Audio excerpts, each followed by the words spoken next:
Hello students, IMA के digital platform पर आपका हार्दिक स्वागत है। Sexual reproduction in flowering plant का लास्ट लेक्चर मैंने स्टार्ट किया था आपके पास में इंग्लिश मीडियम के अंदर, जिसमें कुछ क्वेश्चंस के बारे में मैंने डिस्कस कर लिया था। रिमेनिंग क्वेश्चंस की बात मैं आज आपसे करने जा रहा हूँ। So we will discuss here about the first question of today's lecture is what is pollination. Then what is pollination according to the NCERT book, the pollination is the क्या हो जाएगा आपके उसमें transfer of pollen grain from anther to stigma is known as pollination। so दो चीजें अपने पास में आ रही है कि एंथर जो है, एंथर से pollen grain जो है हमारे पास में उनका कहाँ पे पहुंचना, आपके पास में स्टिग्मा पर पहुंचने की जो प्रक्रिया है यानी प्रोसेस है, उसे हम क्या कहते हैं, पॉलिनेशन कहते हैं। क्वेश्चन का आंसर तो इतना ही है, बट मैं आपको थोड़ा पॉलिनेशन के बारे में और एक्सप्लेन करना चाह रहा हूँ जिससे और कॉन्सेप्ट अपना क्लियर रहे। तो according to the NCERT book, the pollination is of three types. ठीक है, the first one is known as autogamy, the second one is known as geitonogamy, and the rest one is known as xenogamy. Right? So there are three types of pollination. The first one is known as autogamy, second one is geitonogamy, and the rest one is the xenogamy. Alright, now first one is the autogamy. So हम लोग यहाँ पे autogamy के बारे में बात करना start कर रहे हैं। Autogamy क्या रहेगा उसके ऊपर डिस्कस करते हैं। Suppose that this one is the plant, ठीक है, और प्लांट के ऊपर आपके पास में ये जो है एक आपके पास में लगा है बाइसेक्सुअल फ्लावर। ठीक है, ये है bisexual flower. Bisexual flower, that means this one is the male reproductive part and this one is the female reproductive part। ठीक है, इसके अलावा कैलिक्स कोला भी रहेगा यार, ऐसा नहीं कि कैलिक्स कोला नहीं रहेगा, वो भी रहेगा। ठीक है, तो आपके पास में ऑटोगेमी में क्या होता है कि ये एक प्लांट है, उसके ऊपर आपके पास में बाइसेक्सुअल फ्लावर है। ठीक है, तो बाइसेक्सुअल फ्लावर जो आपके पास में आ रहा है, इसका आपके पास में ये जो एंथर है, इससे पॉलन ग्रेन निकलेगा आपके पास में और इसी फ्लावर की स्टिग्मा पे पहुंचेगा। कहाँ पहुंचेगा? इसी फ्लावर की स्टिग्मा पे पहुंचेगा। यानी transfer of pollen grain from one flower to the same flower stigma.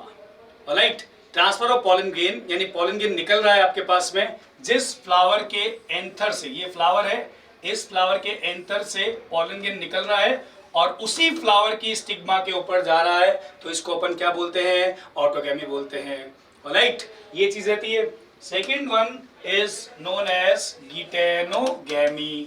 तो geitonogamy को हम कंसीडर करें आपके पास में, तो geitonogamy में क्या रहता है आपके पास में कि यहाँ पे आपके पास में क्या है, एक प्लांट है, ठीक है, और इसके ऊपर सपोज दैट दो फ्लावर है, डिफरेंट फ्लावर। ठीक है, दो फ्लावर सपोज करना है आपको, इसमें से एक फ्लावर है आपके पास में वो मेल फ्लावर है और एक फ्लावर है आपके पास में वो कौन सा आपके पास में फीमेल फ्लावर है। ठीक है, एक मेल फ्लावर है और दूसरा कौन सा है? फीमेल फ्लावर है। तो क्या होगा कि ये जो फ्लावर दिख रहा है, इस फ्लावर से पॉलन ग्रेन निकलेंगे और उसी प्लांट का, प्लांट वही है, उसी प्लांट के दूसरे फ्लावर, ये दूसरा फ्लावर है, उसकी स्टिग्मा पे पॉलन ग्रेन पहुंचेगा। तो इसको अपन लोग क्या बोलते हैं? गीटेनोगेमी बोलते हैं। ठीक है, तो transfer of a pollen grain from one flower to the another flower stigma of the same plant is called as geitonogamy। right, so geitonogamy के लिए एक चीज और यहाँ पे कंसीडर की जाती है, क्योंकि यहाँ पे प्लांट क्या है आपके पास में? सेम है।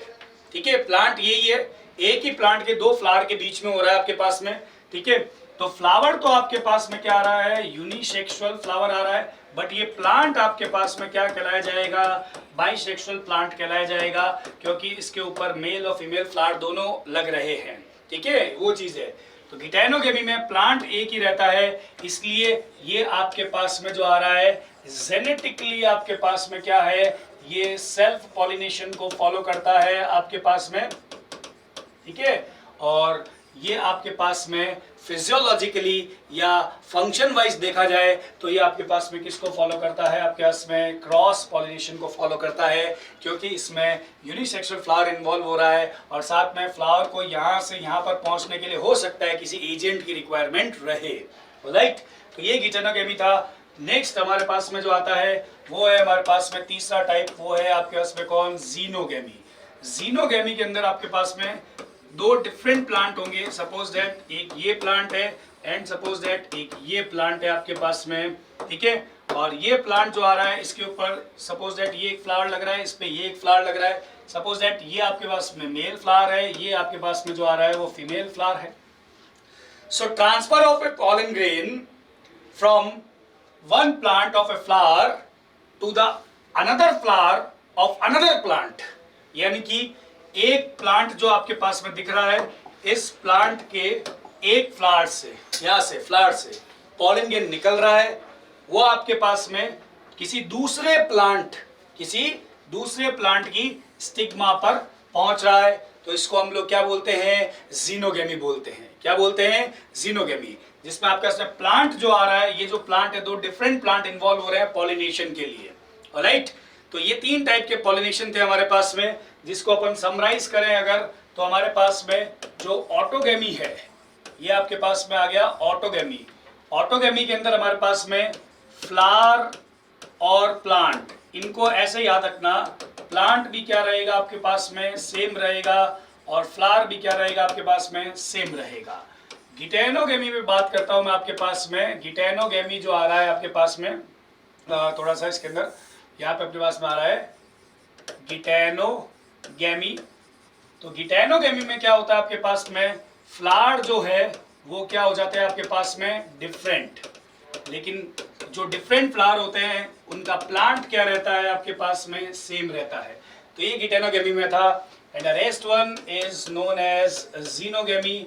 सो जीनोगेमी के अंदर आपके पास में जो आ रहा है वो आपके पास में फ्लावर भी डिफरेंट होगा और प्लांट भी आपके पास में क्या रहेगा, डिफरेंट रहेगा। ये दोनों ही आपके पास में क्या रहते हैं, डिफरेंट रहते हैं, इसलिए अपन इसको क्या कह रहे हैं, जीनोगेमी कह रहे हैं, राइट। सो ये आपके पास में पॉलिनेशन के बारे में था। क्वेश्चन तो मेरा व्हाट इज पॉलिनेशन था, बट मैंने इसके टाइप्स के बारे में भी थोड़ा कंसीडर किया ताकि आपको एक बार आइडिया रहे। अब एक क्वेश्चन बनता है मेरे पास में यहाँ पे कि आपके पास में यहाँ पे देखा जाए, एक क्वेश्चन हमारे पास में जो रेज हो रहा है, वो क्वेश्चन ये आ रहा है हमारे पास में कि you have the bisexual plant. आपके पास में एक बाइसेक्सुअल प्लांट है, सपोज कर लीजिए। सो बाइसेक्सुअल प्लांट में आपके पास में कौन सा पॉलिनेशन हो सकता है और कौन सा पॉलिनेशन नहीं हो सकता है, इसका आंसर आप अभी कमेंट सेक्शन में ड्रॉप कीजिए। मेरा कहने का मतलब है कि बाइसेक्सुअल प्लांट में क्या ऑटोगेमी हो सकता है, क्या गिटेनोगेमी हो सकता है, या जीनोगेमी हो सकता है, या फिर बाइसेक्सुअल प्लांट किसको प्रिवेंट करता है, ऑटोगेमी को प्रिवेंट करता है, या ऑटोगेमी गिटेनोगेमी दोनों को प्रिवेंट करता है, या ऑटोगेमी गिटेनोगेमी जीनोगेमी तीनों को प्रिवेंट करता है, या ओनली जीनोगेमी को या ओनली गिटेनोगेमी को। ये क्वेश्चन है मेरा, इसको आप कमेंट सेक्शन में ड्रॉप कीजिएगा अभी। उसी के साथ में एक क्वेश्चन और मैं यहाँ पे आपको बता रहा हूँ। वो क्वेश्चन ये है कि if you have the unisexual plant, अगर आपके पास में यूनिसेक्सुअल प्लांट है तो यूनिसेक्सुअल प्लांट में कौन सा पॉलिनेशन आपके पास में होगा, ये आपको देखना है, या ये आपको बताना है कि ऑटोगेमी होगा, गिटेनोगेमी होगा, या जीनोगेमी होगा, या यूनिसेक्सुअल प्लांट कौन से पॉलिनेशन को प्रिवेंट करता है, ये आपको यहाँ पे इंफॉर्मेशन देना है, राइट। ये इंफॉर्मेशन आप अभी कमेंट सेक्शन में ड्रॉप करेंगे, ठीक है। नेक्स्ट क्वेश्चन पे चलते हैं हम लोग। यहाँ पे हमारा जो नेक्स्ट क्वेश्चन है, draw the structure of the anatropous ovule. बहुत ही इंपॉर्टेंट क्वेश्चन है, बोर्ड के नजरिए से देखा जाए तो एनाट्रोपस ओव्यूल का आपको स्ट्रक्चर ड्रॉ करना है, ठीक है। दो तरीके से आप बना सकते हो स्ट्रक्चर आपके पास में। पहले एकदम सिंप्लीफाई तरीका, जिसमें हमारे पास में ये आपके पास में एनाट्रोपस जो ओव्यूल है उसका आपके पास में अपन डायग्राम एक बार ब्रीफली फटाफट से देख लेते हैं। एक इस तरीके से बन सकता है, ठीक है। और एनसीईआरटी ने जो बना रखा है आपके पास में वो इस तरीके से बना रखा है आपके पास में, और सॉरी एनसीईआरटी ने जो बना रखा है हमारे पास में वो आपके पास में इस तरीके से ड्रॉ करके दे रखा है कि यार ये इस तरीके से अगर अपन बात करें तो मान लीजिए ये आपके पास में ओव्यूल है। अब बात आती है कि एग्जैक्टली सही क्या है। अगर स्टूडेंट पूछता है कि एग्जैक्टली सही क्या है सर, तो ये वाला एग्जैक्टली सही है, क्योंकि आपके पास में ये एनाट्रोपस ओव्यूल को काउंट करता है और यही एनसीईआरटी बुक ने दिया हुआ है, ठीक है। ये एग्जैक्टली सही है। अब दोनों में से कोई भी बना सकते हैं, बोर्ड गलत नहीं करता है, ठीक है, बट चीजों का लेबलिंग जो है वो सही रहना चाहिए, इसलिए आप कोई भी इसके अंदर ड्रॉ कर सकते हैं। तो मैं इस वाले में बता देता हूँ भले, ठीक है, या भले इस वाले में बता देता हूँ, किसी में भी बता सकते हैं, कोई दिक्कत नहीं है इसके अंदर, भले इस वाले में बता देते हैं आपको, ठीक है। तो यहाँ पे आपके पास में तो सबसे पहले यहाँ एक स्टॉक लाइक आपके पास में पार्ट रहेगा, इसके अंदर अगर अपन बात करें तो वहां आएगा, इसके अंदर बात करें तो यहाँ आ रहा है, ठीक है। तो ये आपके पास में कौन होता है, इसका नाम आपके पास में आ रहा है वो है फ्यूनिकल, ठीक है। The funicle is a stock like structure, funicle stock like structure है जिसकी मदद से जो ओव्यूल है वो ओवरी की इनर वॉल से जुड़ता है, ठीक है। और इन दोनों के बीच में, फ्यूनिकल और ओवरी की इनर वॉल के बीच में जो रहता है वो होता है प्लेसेंटा, ठीक है। The ovule is the funicle is the stock like structure, ठीक है, जो आपके पास में connect the inner wall of the ovary by means of placenta, यानी कि प्लेसेंटा की मदद से आपके पास में वो जुड़ेगा आपके पास में, तो फ्यूनिकल आ जाएगा। और फ्यूनिकल का वो पोर्शन जो ओव्यूल की बॉडी से जुड़ा हुआ है आपके पास में, ये पोर्शन, इसको नाम देते हैं हम लोग क्या आपके पास में, हाइलम बोलते हैं। क्या बोलते हैं इसको, हाइलम कंसिडर किया जाता है। तो यहाँ पे ये वाला आपके पास में जो है वो मान लीजिए हाइलम हो गया, और ये वाला क्या हो गया आपके पास में, फ्यूनिकल हो गया, ठीक है। अब हमारे पास में यहाँ पे कहानी आती है कि ये जो आपके पास में ओव्यूल नजर आ रहा है, ये कंप्लीट ओव्यूल जो है आपके पास में कवर्ड है bye the इंटैग्यूमेंट।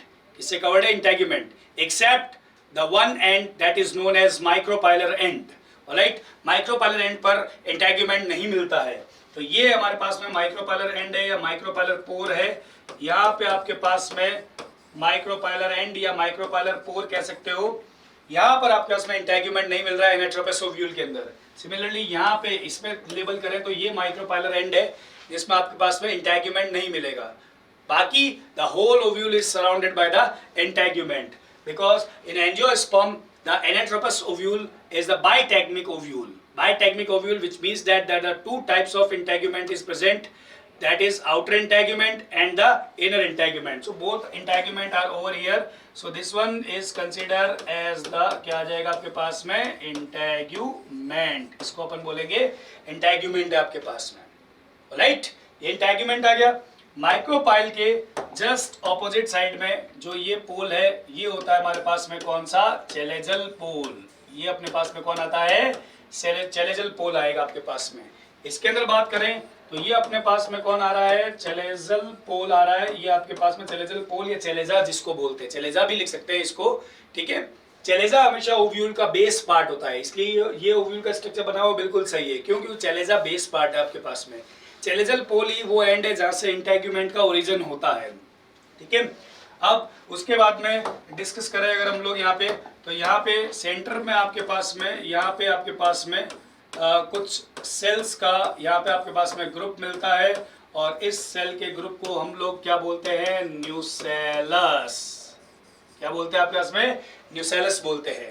Nucellus is the parenchymatous cells of cells group, ठीक है। पेरेन्काइमा की सेल का आपके पास में क्या होता है, ग्रुप होता है न्यूसेलस। न्यूसेलस हमेशा ओव्यूल के सेंटर पोर्शन में रहता है।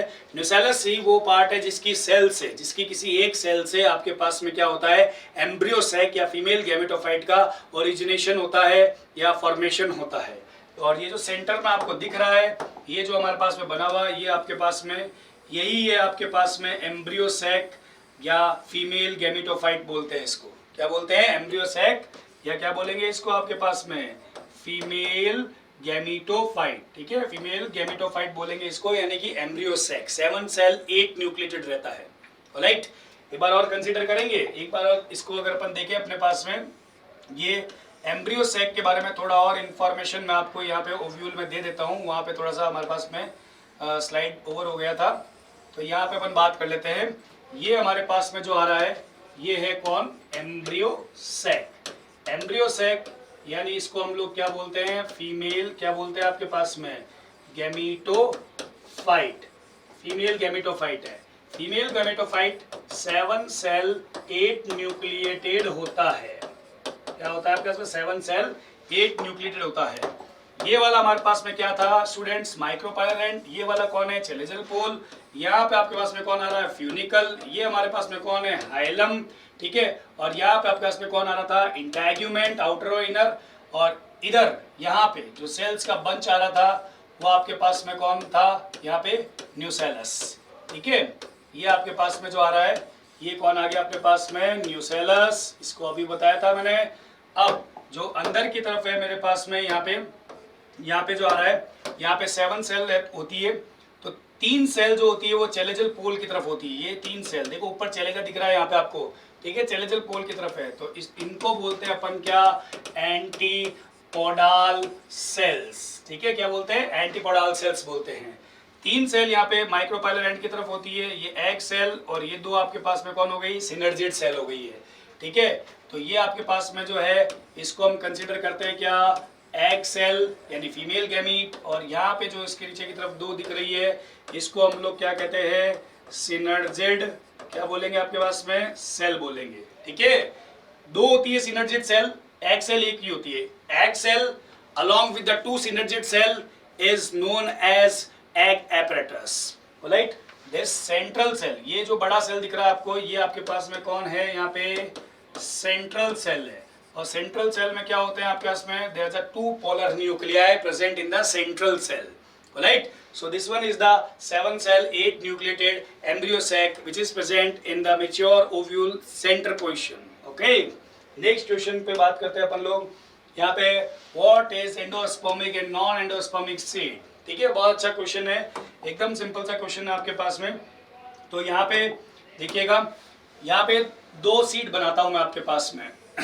एक सीड ये रहा मेरे पास में, ठीक है, और एक सीड मेरे पास में ये रहा यहाँ पे। ठीक है, लेट अस लेबल कि यहाँ पे ये जो है, ये और ये, इनका दोनों का साथ में लेबल करता हूँ, ये है सीड कॉर्ड। ठीक है, ये क्या पास सीड कॉर्ड। सीड कॉर्ड क्या हो गया आपके पास में, टेस्टा एंड टेगमेंट। ठीक है, जो इंटेग्यूमेंट से बनता है आफ्टर फर्टिलाइजेशन। और यहाँ पे सपोज कर लीजिए ये आपके पास में कौन आ रहा है, एम्ब्रियो आ रहा है। ठीक है, क्या आ रहा है आपके पास में, एम्ब्रियो आ रहा है। अब यहाँ पे जो है कुछ एम्ब्रियो के, मान लीजिए यहाँ पे सराउंडिंग में यहाँ पे कुछ आपके पास में टिश्यू प्रेजेंट है, लेकिन यहाँ पे कोई टिश्यू प्रेजेंट नहीं है। तो ये जो टिश्यू है जो यहाँ पे प्रेजेंट है, ये है आपके पास में एंडोस्पर्म। क्या आपके पास में, एंडोस्पर्म, जो न्यूट्रिटिव टिश्यू होता है। क्या होता है आपके पास में, न्यूट्रिटिव टिश्यू होता है एंडोस्पर्म, जिसकी प्लॉइडी आपके पास में क्या रहती है, 3n रहती है। अंडरस्टैंड? सो अब हमारे पास में डिफरेंस निकल जाएगा, the first one is the endospermic, the rest one is the non endospermic. तो एंडोस्पर्मिक सीड क्या होता है, एंडोस्पर्मिक सीड होता है कि एक मैच्योर सीड है आपके पास में, जो बन चुका है आपके पास में, उसमें एंडोस्पर्म प्रेजेंट है। ठीक है, एंडोस्पर्म क्या है, उसके अंदर प्रेजेंट है। That means the whole endosperm is not consumed by the embryo, so that endosperm persist in the mature seed. Such seed is considered as the endospermic seed. Alright? Now this one, ये आपके पास में क्या दिख रहा है, non endospermic seed. Non endospermic seed जिसके अंदर आपके पास में क्या है, एंडोस्पर्म एब्सेंट है। तो एंडोस्पर्म को कौन खा गया, एंडोस्पर्म न्यूट्रिटिव टिश्यू है ना, रोटी है यार एम्ब्रियो की। तो एंडोस्पर्म को कौन खा गया यहाँ पे आपके पास में, एंडोस्पर्म को पूरा किसने निकल लिया, एम्ब्रियो ने निकल लिया। किसने निकल लिया, एम्ब्रियो ने निकल लिया। That means the whole endosperm is consumed by the embryo, alright, so that there is no endosperm is present in the mature seed. Such type of seed is considered as the non-endospermic seed, alright, और non-albuminous भी या ex-albuminous भी बोल सकते हैं इसको, और इसको हम एक नाम और बोल सकते हैं albuminous seed, alright। अब एक और डिफरेंस की बात करते हैं, क्योंकि यहाँ पे आपके पास में क्या हुआ था कि ये जो एम्ब्रियो है इसने क्या कर लिया, यहाँ पे खाना खा लिया, यानी कि एंडोस्पर्म पूरा कंज्यूम कर लिया। इसलिए जो ये एम्ब्रियो है, ठीक है, इसने पूरा आपके पास में क्या कर लिया, फूड खा लिया, यानी एंडोस्पर्म को खा लिया। तो ये जो फूड होता है वो यहाँ पे जाकर के कॉटिलेडन में जमा हो जाता है। कहाँ हो जाता है, कॉटिलेडन में जमा हो जाता है। इसलिए एंडोस्पर्मिक सीड जो होते हैं उनके कॉटिलेडन्स जो होते हैं वो थिक होते हैं, मोटे होते हैं, और फ्लैशी भी होते हैं आपके पास में। क्यों होते हैं, क्योंकि उन्होंने पूरा जो खाना खाया है। अब हमने जो खाना खाया मान लो हमारे पेट में गया तो इंसान क्या हो गया, मोटा हो गया। वैसे ही एम्ब्रियो ने खाना खा लिया सारा, तो अब वो फूड कहाँ गया, उसके कॉटिलेडन में गया। कॉटिलेडन क्या हो जाएंगे, मोटे हो जाएंगे इसके, ठीक है, कॉटिलेडन थिक हो जाएंगे इसके, और फ्लैशी हो जाएंगे आपके पास में, ऑलराइट। तो इसका एक डिफरेंस और क्या बन जाता है अपने पास में कि इसका कॉटिलेडन जो है वो थिक हो जाएगा और फ्लैशी हो जाएगा। इसका जो कॉटिलेडन होता है आपके पास में एंडोस्पर्मिक सीड का, वो आपके पास में थिन होता है और मेम्ब्रेनियस होता है। Why the thin and membranous? Because the whole endosperm is not consumed by the embryo, so that cotyledon become thin and membranous. Alright? तो ये आपके पास में दूसरा डिफरेंस आ जाएगा इसके अंदर, ठीक है, कॉटिलेडन के रिस्पेक्ट में। The third one, third difference जो आपके पास में आ रहा है इसके अंदर, वो क्या रहेगा आपके पास में। The third difference is that कि एग्जाम्पल को लेकर के हम बात कर सकते हैं। The most of dicotyledons bear the non endospermic seed, most of, not the whole, ठीक है। मोस्ट ऑफ आपके पास में कौन आ रहा है, dicotyledons bear the endospermic seed, right. Now the most of monocotyledons is considered is bear the endospermic seed, ठीक है। मतलब मोस्ट ऑफ डाइकॉट में आपके पास में कौन सा रहता है, non endospermic. Most of monocot में कौन सा रहता है, आपके पास में एंडोस्पर्मिक सीड रहता है। जैसे अगर मोनोकॉट में कोई एग्जांपल देना चाहो तो पॉइसी फैमिली को ले लीजिए, ठीक है। पॉइसी या ग्रेमिनी फैमिली आपके पास में आ रही है। और नॉन एंडोस्पर्मिक में अगर मैं एग्जांपल देना चाहूँ तो आपके पास में मान लीजिए लेग्यूमिनोसी फैमिली को उठा लीजिए, ठीक है। आप कंसीडर करके देख सकते हो, आप एक चने को देखिएगा और एक चावल के दाने को देखिएगा, ठीक है। चने का जो बीज आ रहा है या चना जो आपको दिख रहा है वो आपके पास में किसका है, नॉन एंडोस्पर्मिक का एग्जाम्पल में आ जाएगा। और ये चावल जो है वो आपके इसमें किस में आ जाएगा, एंडोस्पर्मिक के अंदर आ जाएगा। Now there is a exception, alright. तो एक्सेप्शन को मैं डिस्कस कर रहा हूँ यहाँ पे कि एक्सेप्शन क्या है इसका। तो हमारे पास में होता है एक है केस्टर, ठीक है। केस्टर आपके पास में क्या है, डाइकॉट है, ठीक है। क्या आ रहा है आपके पास में, डाइकॉट आ रहा है आपके पास में यहाँ पे। केस्टर जो आ रहा है वो आपके पास में कौन है, डाइकॉट है, ठीक है। और एक अपने पास में आ रहा है वो है आपके पास में कौन सा, ऑर्किड। ऑर्किड जो आ रहा है वो आपके पास में कौन है, मोनोकॉट है, ठीक है। तो कैस्टर डाइकॉट है, ऑर्किड मोनोकॉट है, ठीक है। तो हिसाब से इसके अंदर कौन सा होना चाहिए, नॉन एंडोस्पर्मिक सीड, लेकिन होता कौन सा है इसके अंदर आपके पास में, एंडोस्पर्मिक सीड, ठीक है। और ऑर्किड क्या है, मोनोकॉट है। तो हिसाब से कौन सा होना चाहिए, एंडोस्पर्मिक, लेकिन होता कौन सा है इसके अंदर आपके पास में, नॉन एंडोस्पर्मिक सीड होता है। अंडरस्टैंड, ये एक्सेप्शन याद रखिएगा, बहुत इंपॉर्टेंट है, ऑलराइट। नेक्स्ट क्वेश्चन पे चलते हैं हम लोग यहाँ पे। नेक्स्ट क्वेश्चन है which structure of पार्थिनियम causes the allergy. एकदम सिंपल सा आपके पास में कि पार्थिनियम प्लांट का कौन सा स्ट्रक्चर जो है वो एलर्जी को कॉज करता है। आंसर एक ही वर्ड का है और उसका नाम है हमारे पास में क्या, पॉलन ग्रेन, ठीक है। पॉलन ग्रेन क्या करता है, कुछ प्लांट्स के जो पॉलन ग्रेन होते हैं वो एलर्जी को कॉज करते हैं। दैट मीन्स ये खुद आपके पास में एक तरीके से एलर्जन के तरह काम करते हैं। एलर्जन है ये, एलर्जी कॉजिंग एजेंट होते हैं। पर सारे प्लांट्स के नहीं, कुछ प्लांट्स के आपके पास में, जिसमें एक आपके पास में नाम आ रहा है किसका, पार्थिनियम का। जैसे हे फीवर, ब्रोंकाइटिस, एस्थमा, ठीक है, कंजक्टिवाइटिस, ये सब तरीके की एलर्जी ये कॉज कर सकता है आपके पास में कौन, यहाँ पे पार्थिनियम प्लांट का पॉलन ग्रेन, ऑलराइट। तो इसका तो आंसर यही था। नेक्स्ट क्वेश्चन पे चलते हैं हम लोग।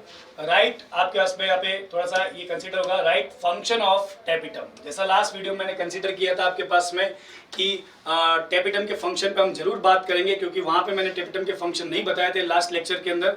तो यहाँ पे मैं आपको बताने जा रहा हूँ कि टेपिटम के फंक्शन क्या रहेंगे। पहले आपको दिमाग में रखना है कि टेपिटम जो है वो इनर मोस्ट लेयर है। किसका इनर मोस्ट लेयर आपके पास में, यहाँ पे टेपिटम इनर मोस्ट लेयर आपके पास में माइक्रोस्पोरोंजिया का, ठीक है। तो सबसे अंदर का जो लेयर है वो आपके पास में टेपिटम है। The main function of tapetum which is written in the NCERT book is, क्या फंक्शन दे रखा है, to provide nourishment to the developing pollen grain.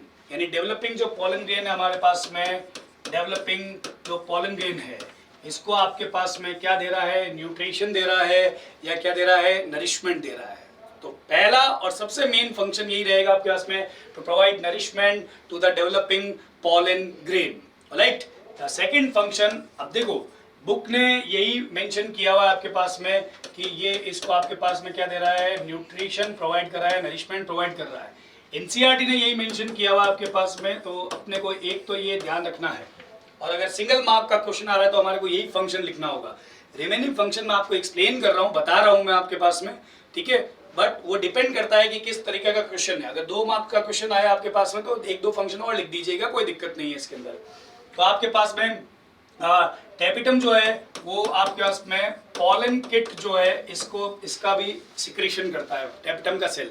Pollen kit, pollen kit क्या होता है आपके पास में कि जो पॉलन ग्रेन है, ठीक है, उनके बाहर की तरफ एक ऑयली कवरिंग है, ठीक है, येलो कलर की ऑयली कवरिंग है, ठीक है। लेकिन कौन से प्लांट के पॉलन ग्रेन, जो इंसेक्ट पॉलिनेटेड फ्लावर है, इंसेक्ट पॉलिनेटेड फ्लावर है, जो इंसेक्ट के थ्रू पॉलिनेट होते हैं, मतलब इंसेक्ट उनको पॉलिनेट करता है, उनके पॉलन ग्रेन के बाहर की तरफ आपके पास में एक तेल जैसी परत यानी कि ऑयली लेयर मिलती है, उसको अपन क्या बोलते हैं, पॉलन किट बोलते हैं। और इसका सिक्रीशन कौन करता है आपके पास में, टेपिटम की सेल्स करती है, नेक्स्ट आपके पास में फंक्शन होता है कि टैपिटम जो है वो आपके पास में कैलेज एंजाइम को भी आपके पास में क्या करता है, रिलीज करता है। ठीक है, कैलेज एंजाइम को रिलीज कर रहा है। ये कैलेज एंजाइम क्या करेगा आपके पास में कि जो टेट्राड होता है, माइक्रोस्पोर टेट्राड, ये टेट्राड है। ठीक है, इस टेट्राड को ये कैलेज एंजाइम क्या करेगा, डिग्रेड करेगा, जिससे पॉलन ग्रेन क्या हो जाएंगे आपके पास में, फ्री हो जाएंगे। ठीक है, सॉरी, माइक्रोस्पोर फ्री हो जाएंगे। ठीक है, तो कैलेज एंजाइम टेट्राड को तोड़ने के लिए काम में आ रहा है, ये आप इसके अंदर ध्यान रख सकते हैं। ऑलराइट, द थर्ड फंक्शन, ये आपके पास में कुछ पीजीआर यानी प्लांट ग्रोथ रेगुलेटर्स को भी आपके पास में रिलीज करता है, जिसमें सबसे मेन नाम है इंडोल एसिटिक एसिड। ठीक है, ये आपके पास में ऑक्सीन है। ठीक है ना, उसका भी रिलीज करने का काम आपके पास में टैपिटम की सेल करती है। इसके अलावा आपके पास में टैपिटम की जो सेल है वो आपके पास में जो है स्पोरोपोलेनिन। ठीक है, बहुत इंपॉर्टेंट है। स्पोरोपोलेनिन का भी आपके पास में सिंथेसाइज और सिक्रीशन करती है आपके पास में कौन, टैपिटम की ही सेल करेगी। राइट, तो टैपिटम की सेल स्पोरोपोलेनिन को भी रिलीज कर रही है। स्पोरोपोलेनिन पॉलन ग्रेन का आपके पास में आउटर कवरिंग यानी कि एक्साइन को आपके पास में क्या करेगा, फॉर्म करेगा। ठीक है, पॉलन ग्रेन आपके पास में जो आ रहा है उसके बाहर का कवरिंग कौन है आपके पास में, एक्साइन है। ठीक है, उसको कौन बना रहा है आपके पास में, स्पोरोपोलेनिन। और स्पोरोपोलेनिन कहाँ से आपके पास में रिलीज हुआ, स्पोरोपोलेनिन रिलीज हुआ, टैपिटम ने रिलीज किया है। ठीक है, बाकी और भी होता है इसके अंदर कहानी, यूबिश ग्रैनुल वगैरह, बट वो बोर्ड के पॉइंट ऑफ व्यू से कोई जरूरी नहीं है। उसके अलावा टैपिटम का एक और फंक्शन होता है, हेल्प इन, क्या आ जाएगा आपके पास में, पॉलन पिस्टल, क्या आ जाएगा आपके पास में, इंटरैक्शन। ठीक है, क्या आ जाएगा आपके पास में, help in pollen pistol interaction. Pollen pistol interaction के अंदर आपके पास में क्या करेगा, ये आपके लिए मदद करेगा। तो ये आपके पास में फंक्शन हो गए हैं। ठीक है, पॉलन पिस्टल इंटरैक्शन आपको पता होना चाहिए। ठीक है, अदरवाइज हम आपको कभी बताएंगे इसके बारे में कि पॉलन पिस्टल इंटरैक्शन क्या रहता है। नेक्स्ट क्वेश्चन आपके पास में जो आ रहा है, right the function of filiform apparatus. तो फिलिफॉर्म एपैरेटस का क्या फंक्शन रहता है, फिलिफॉर्म एपैरेटस का जो फंक्शन है उसको स्टार्ट करने से पहले फिलिफॉर्म एपैरेटस होता क्या है और कहाँ पे प्रेजेंट होता है उसकी बात कर लेता हूँ। सबसे पहले फिलिफॉर्म एपैरेटस जो आ रहा है आपके पास में वो है फिंगर लाइक प्रोजेक्शन। ऐसा प्रोजेक्शन आ रहा है, फिंगर लाइक प्रोजेक्शन आपके पास में रहेगा filiform apparatus. Now the second thing कि फिलिफॉर्म एपैरेटस प्रेजेंट कहाँ पर है, फिलिफॉर्म एपैरेटस प्रेजेंट है सिनर्जिड सेल के बेस साइड पे, वो साइड जो आपके पास में कहाँ प्रेजेंट है, टुवर्ड्स द माइक्रोपाइलर एंड। तो यहाँ पे आपके पास में जो आ रहा है ये है एम्ब्रियोसेक। ठीक है, ये एम्ब्रियोसेक है। यहाँ पे हमारे पास में कौन आ रही है, ये है सिनर्जिड सेल, और यहाँ कौन आ गया आपके पास में, ये एग सेल आ रहा है। तो सिनर्जिड सेल का सपोज दैट यहाँ माइक्रोपाइलर एंड है और यहाँ पे आपके पास में कौन है, चैलेंजर पोल है। तो यहाँ पे जो ये माइक्रोपाइलर एंड आपको नजर आ रहा है, यहाँ पे ये सिनर्जिड सेल है, इसका आपके पास में जो वॉल होती है वो आपके पास में क्या हो जाती है, थिकनिंग हो जाती है इसकी वॉल की, जिसकी वजह से आपके पास में क्या होता है, यहाँ पे क्या फॉर्मेशन होता है, फिलिफॉर्म एपैरेटस फॉर्म होता है। तो यहाँ पे ये सिनर्जिड सेल है, सिनर्जिड सेल जो आ रही है उसके बेस साइड में, यानी कि ये जो है सिनर्जिड सेल का बेस साइड है, और ये बेस साइड किसकी तरफ वाला काउंट होगा, micro towards the micropylar and की तरफ। ये आपके पास में क्या है, फिलिफॉर्म एपैरेटस है। ऑलराइट, तो फिलिफॉर्म एपैरेटस का लोकेशन क्या हो गया आपके इसमें, सिनर्जिड सेल के बेस में प्रेजेंट है, और वो या सिनर्जिड सेल के एंड पे प्रेजेंट है, लोअर एंड पे प्रेजेंट है, वो एंड जो माइक्रोपाइल एंड की तरफ है, खुद माइक्रोपाइल की तरफ है। ठीक है, और फॉर्म कैसे होता है आपके पास में, जो सिनर्जिड सेल होती है उसकी जो आउटर वॉल होती है उसके अंदर आपके पास में थिकनिंग होने लग जाती है, उसकी वजह से आपके पास में क्या होता है, फिलिफॉर्म एपैरेटस फॉर्म होता है। ना the function of filiform apparatus, एकदम सिंपल सा फंक्शन है आपके पास में कि फिलिफॉर्म एपैरेटस क्या करेगा आपके पास में, गाइड करेगा किसको, entry of pollen tube into the embryo sac towards the micropylar end. Alright, तो फिलिफॉर्म एपैरेटस गाइड कर रहा है आपके पास में किसको, पॉलन ट्यूब को, किधर आने के लिए, कि भैया पॉलन ट्यूब को बोल रहा है कि तुम माइक्रोपाइलर एंड की तरफ आओ। ठीक है, माइक्रोपाइलर एंड की तरफ आने के लिए क्या कर रहा है आपके पास में, गाइड कर रहा है। तो ये चीज आपके पास में काम करता है कौन, फिलिफॉर्म एपैरेटस, जिससे जो पॉलन ट्यूब है वो आपके पास में माइक्रोपाइलर एंड से ही क्या करे, कहां पे एंटर करे, एम्ब्रियो सैक के अंदर एंटर करे। देखिए ओव्यूल में तो 2-3 तरीके से एंटर कर सकती है पॉलन ट्यूब, लेकिन माइक्रोपाइलर एंड एम्ब्रियो सैक में पॉलन ट्यूब जो है वो माइक्रोपाइल एंड से ही एंटर करेगी। अभी ओव्यूल के अंदर एंटर करवाना है तो ओव्यूल के अंदर तो आपके पास में यहाँ पे कहीं से भी एंटर कर सकती है आपके पास में, जैसे कि मोस्ट प्रोबेबली ओव्यूल में भी माइक्रोपाइल एंड से ही करती है पॉलन ट्यूब एंट्री। ठीक है, एंटर कहाँ से करती है? माइक्रोपाइल एंड से। लेकिन कुछ प्लांट्स ऐसे होते हैं जिसमें वो चैलेजल पोल से भी एंटर करती है, और कुछ ऐसे होते हैं जिसके अंदर आपके पास में कहाँ से एंटर करती है? इंटेग्यूमेंट से भी एंटर करती है। देखो इसमें तो towards the micropylar end most of angiosperm chalazal pole से भी एंटर कर सकती है और आपके पास में इंटेग्यूमेंट से भी एंटर कर सकती है। तो आपको एग्जाम्पल बताना है कि चैलेजल पोल से अगर पॉलन ट्यूब एंटर कर रही है तो वो उसका एग्जाम्पल क्या होगा, भाई कौन से प्लांट के अंदर एंटर करती है।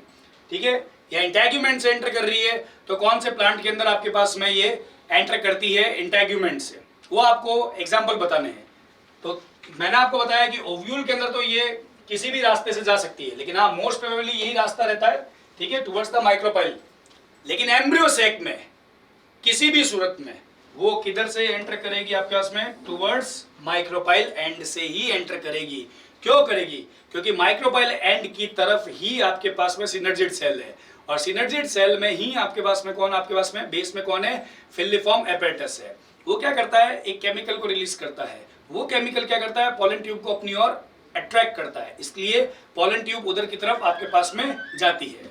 राइट, ये चीज रहती है इसके अंदर फिलिफॉर्म एपेरेटस के फंक्शन में। तो फंक्शन क्या हो गया? To guide the entry of pollen tube into the embryo sac towards the micropylar end. ठीक है, it is the chemotropic process. Right, next question पे चलते हैं हम लोग यहाँ पे। What is parthenocarpic fruit and write the two example. ठीक है, दो एग्जाम्पल बताने हैं, एकदम सिंपल सा क्वेश्चन है।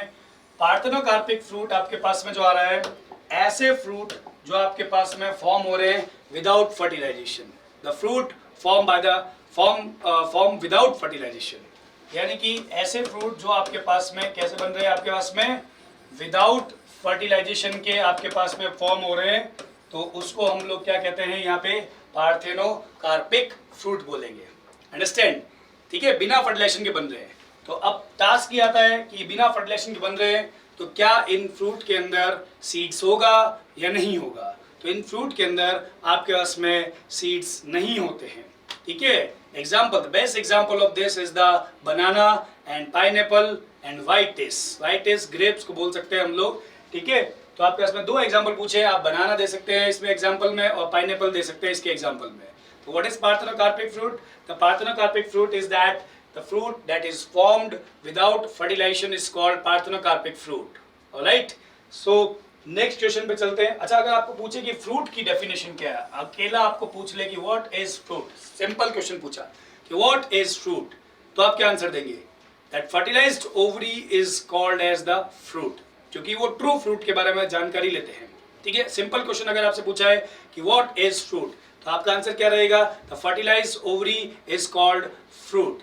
अगर आपसे पूछा सीड क्या है, तो आपको बोलोगे fertilize ovule is called seed, ये भी कह सकते हैं। नेक्स्ट क्वेश्चन पे चलते हैं हम लोग यहाँ पे। ठीक है, व्हाट इज सेल्फ इनकॉम्पिटिबिलिटी? तो सेल्फ इनकॉम्पिटिबिलिटी क्या रहता है? ठीक है, अच्छा क्वेश्चन है ये आपके पास में पूछते हैं इसको बेटा। तो सेल्फ इनकॉम्पेटिबिलिटी में क्या है आपके पास में? जैसे सपोज करो ये एक प्लांट है आपके पास में, और इसके ऊपर आपके पास में ये बाइसेक्सुअल फ्लावर है। ठीक है, ये आपके पास में बाइसेक्सुअल फ्लावर है। तो ये एंथर और ये स्टिग्मा दोनों एक ही टाइम पे मैच्योर हो रहे हैं, और फ्लावर भी बाइसेक्सुअल है। तो इन दोनों के हिसाब से, यानी एक ही टाइम पे मैच्योर हो रहे हैं और फ्लावर भी कैसा आपके पास में? बाइसेक्सुअल है। तो इन दोनों के हिसाब से यहाँ पे क्या होना चाहिए आपके पास में? सेल्फ पॉलिनेशन या ऑटोगेमी होनी चाहिए। ठीक है, लेकिन ऐसा नहीं होता है। तो सेल्फ इनकॉम्पेटिबिलिटी का मीनिंग है due to genetic barrier. Due to genetic barrier, यानी कि कोई ना कोई जेनेटिक बैरियर आया है, उसकी वजह से आपके पास में क्या हो रहा है कि इस एंथर के पॉलन ग्रेन जो है वो उसी फ्लावर की स्टिग्मा पर जर्मिनेट नहीं हो पा रहे हैं, या आपके पास में ये स्टिग्मा इनको एक्सेप्ट नहीं कर रही है पॉलन ग्रेन को। क्यों? क्योंकि दोनों में कोई ना कोई क्या है? जेनेटिक एबनॉर्मलिटी आई है, जेनेटिक बैरियर आया है। Due to the genetic barrier, the pollen grain of a same flower is not germinate on the stigma of the same flower. ठीक है, यानी कि पॉलन ग्रेन जो है आपके पास में वो उसी फ्लावर की आपके पास में स्टिग्मा के ऊपर आपके पास में क्या है, जर्मिनेट नहीं हो पा रहे हैं। क्यों? क्योंकि वहां पे क्या आ रहा है आपके पास में, जेनेटिक एबनॉर्मलिटी या जेनेटिक बैरियर, ज्यादा अच्छा वर्ड है genetic barrier, due to genetic barrier. ठीक है, due to genetic barrier pollen grain of a flower is not germinate on the stigma of a same flower and sometime another flower also। ठीक है, मतलब कई बार ऐसा होता है कि एक ही प्लांट का एक और फ्लावर है, सपोज दैट। ठीक है, तो यहाँ पे आपके पास में जो आ रहा है, मान लो ये आपके पास में आ गया ऐसे। ठीक है, तो ये pollen grain जो है वो इसके ऊपर भी नहीं पहुंच पा रहे। ठीक है, ये मैं अलग बताना चाह रहा था, भले अलग बताता हूँ। जैसे सपोज कर लो ये आपके पास में एक प्लांट है, तो ये अपने पास में ये चीज आ गई, दो डिफरेंट फ्लावर है, यूनिसेक्सुअल फ्लावर है, सपोज दैट ये मेल फ्लावर है, सपोज दैट ये फीमेल फ्लावर है आपके पास में। तो ये इसके ऊपर आपके पास में जर्मिनेट नहीं हो पा रहे हैं। क्यों? क्योंकि due to the genetic barrier. तो इस वजह से क्या होता है आपके पास में, यहाँ पे क्रॉस पॉलिनेशन होता है। कई बार पूछते हैं कि सेल्फ इनकॉम्पेटिबिलिटी किसको प्रमोट कर रही है, तो आपका आंसर क्या होगा यहाँ पे, क्रॉस पॉलिनेशन को, यानी जीनोगेमी को प्रमोट करती है आपके पास में। ऑलराइट, कई बार ऐसा भी होता है कि पॉलन ग्रेन यहाँ पे पहुंच भी गया तो यहाँ पे पॉलन ट्यूब नहीं बन पाती है, पॉलन ट्यूब की ग्रोथ नहीं हो पाती है। इन शॉर्ट फर्टिलाइजेशन नहीं हो पाएगा। ठीक है, किसी भी सूरत में फर्टिलाइजेशन नहीं हो पाएगा। इसके पॉलन ग्रेन यहाँ पहुंचेंगे, ठीक है, जर्मिनेट होंगे या कुछ भी होगा, बट फर्टिलाइजेशन नहीं हो पाएगा। ठीक है ना, और इसमें भी आपके पास में फर्टिलाइजेशन नहीं हो पाएगा। तो ये चीज होती है आपके पास में सेल्फ इनकॉम्पैटिबिलिटी। इसे आउटब्रीडिंग डिवाइस में भी काउंट करते हैं। ये जीनोगेमी को बढ़ावा देती है, नहीं प्रमोट करती है। ठीक है ना। नेक्स्ट क्वेश्चन हमारे पास में जो आ रहा है यहाँ पे, डिफाइन एपोमिक्सिस, यानी कि एपोमिक्सिस को अपन को क्या करने का है, यहाँ पे डिफाइन करने का है कि एपोमिक्सिस क्या होता है। तो एपोमिक्सिस एकदम सिंपल सा आपके पास में फंडा है कि एपोमिक्सिस जो आ रहा है यहाँ पे आ जाएगा कि फॉर्मेशन ऑफ सीड। ठीक है, क्या आ रहा है, फॉर्मेशन ऑफ सीड आपके पास में क्या आ जाएगा, विदाउट क्या आ जाएगा आपके पास में, फर्टिलाइजेशन। ठीक है, विदाउट फर्टिलाइजेशन जो है वो आपके पास में क्या कहलाएगा, एपोमिक्सिस। यानी formation of seed without fertilization is considered as the apomixis. ठीक है, ये फिनोमेना आपके पास में क्या कहलाता है, एपोमिक्सिस कहलाता है। इसके कई सारे फंडे हैं यार, पर क्वेश्चन हमारा सिंपल है कि एपोमिक्सिस को आपको डिफाइन करने का है। ऑलराइट, अब एक क्वेश्चन मैं आपको यहाँ पे बताता हूँ, इसके अंदर जो मैं आपसे पूछना चाह रहा हूँ यहाँ पे कि यहाँ पे अगर हम डिस्कस करें कि फीमेल गैमेटोफाइट जो है, फीमेल गैमेटोफाइट है। ठीक है, इसका डेवलपमेंट करवाने के लिए, एक फीमेल गैमेटोफाइट का डेवलपमेंट करवाने के लिए कितना मियोसिस और कितना माइटोसिस आपके पास में रिक्वायर्ड होगा, ये आपके पास आपको बताने का इसके अंदर कि कितना मियोसिस कितना माइटोसिस रिक्वायर्ड होगा। तो जहां से पूछता है कि वन फीमेल गैमेटोफाइट फॉर्मेशन, मैं ही बता देता हूँ थोड़ा सा आप लोगों को, ठीक है, ताकि एक आइडिया लग जाएगा आपके पास में कि फीमेल गैमेटोफाइट के फॉर्मेशन के लिए बात कर रहा हूँ। तो एक फीमेल गैमेटोफाइट के फॉर्मेशन के लिए अगर मैं बात करता हूँ आपके पास में मियोसिस की, तो मियोसिस मेरे पास में रिक्वायर्ड होगा 1। ठीक है, एक मियोसिस रिक्वायर्ड होगा।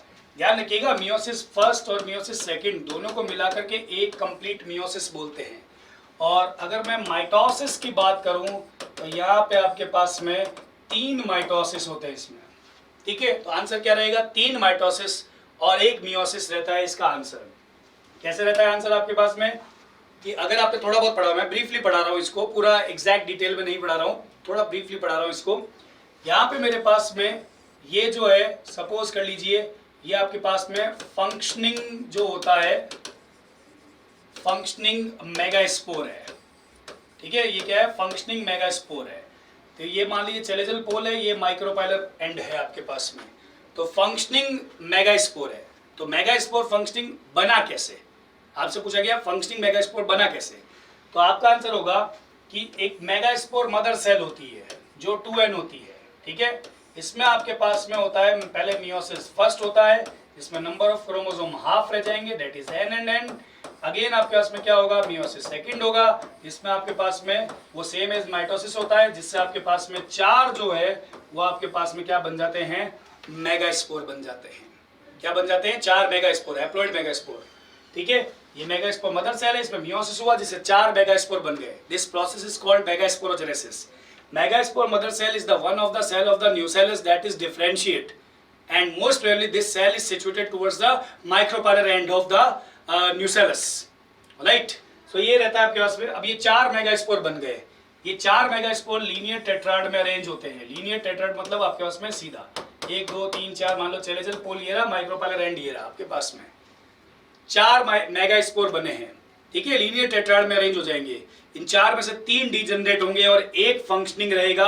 अब आपको ये बताना है कि कौन सा मेगास्पोर जो है वो फंक्शनिंग रहता है, ठीक है।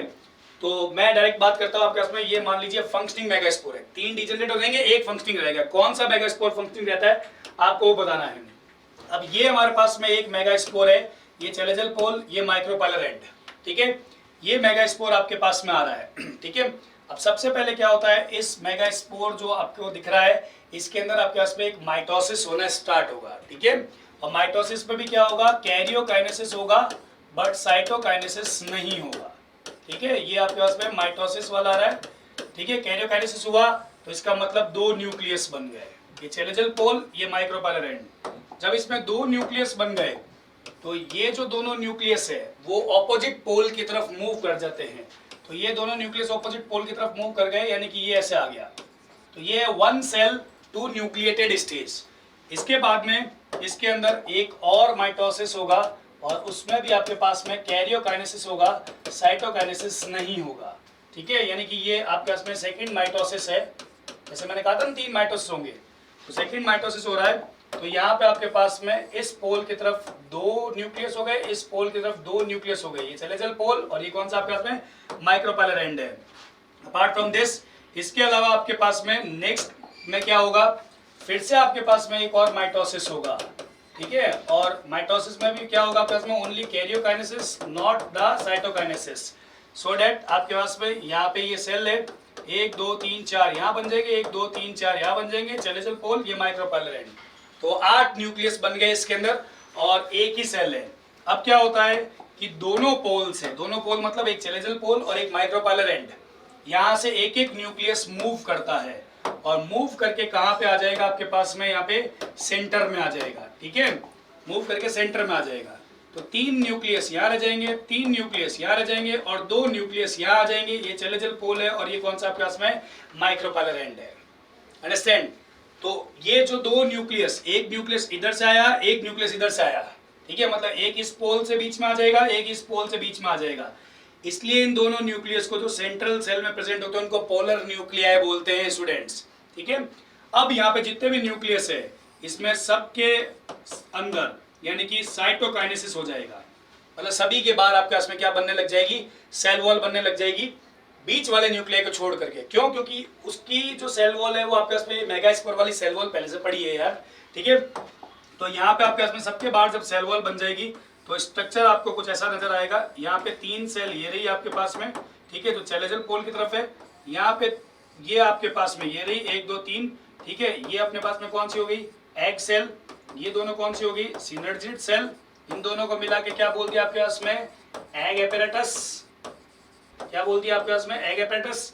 इन तीनों सेल्स को मिला के क्या बोल दिया आपके पास में, एंटीपोडाल सेल, ठीक है। और सेंटर के अंदर आपके पास में जो 2 पड़े हैं आपके पास में, अच्छा पहले तो ये जो सेल बीच वाली, अब ये जो बची है आपके पास में, इसको अपन लोग क्या बोलेंगे, सेंट्रल सेल बोलेंगे, ठीक है। और ये जो आपके पास में है, ये जो दोनों है, ये आपके पास में कौन है, पोलर न्यूक्लियाई। अब समझ में आ गया होगा आपको पोलर न्यूक्लियाई क्यों वर्ड इस्तेमाल किया, क्योंकि वो दोनों पोल से आ रहे हैं, एक इस पोल से आ रहा है, एक इस पोल से आ रहा है। सो इस तरीके से अपने पास में तैयार होता है 7 सेल 8 न्यूक्लिएटेड एम्ब्रियो सैक या फीमेल गैमेटोफाइट, जिसमें 3 माइटोसिस हुए, एक ये रहा आपके पास में, एक ये रहा आपके पास में और एक ये रहा आपके पास में। और एक आपके पास में क्या हुआ था, यहाँ पे मियोसिस हुआ। इन दोनों को मिला के अपन एक मियोसिस बोलते हैं। इसलिए हमारा आंसर ये था इसके अंदर कि एक फीमेल गैमेटोफाइट को बनाने के लिए एक मियोसिस होता है और 3 क्या होते हैं आपके पास में, माइटोसिस होते हैं।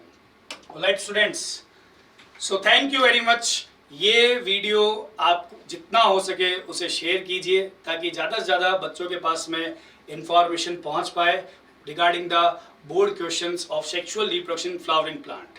ऑलराइट, हमारे चैनल को बिल्कुल सब्सक्राइब करें, बेल आइकन को भी प्रेस करें। नेक्स्ट लेक्चर में मैं आपके पास में नेक्स्ट चैप्टर के बारे में डिस्कस करूंगा, ठीक है, जिसका आपको अपडेट हमारे कम्युनिटी बॉक्स में मिल जाएगा चैनल के, right. Thank you very much.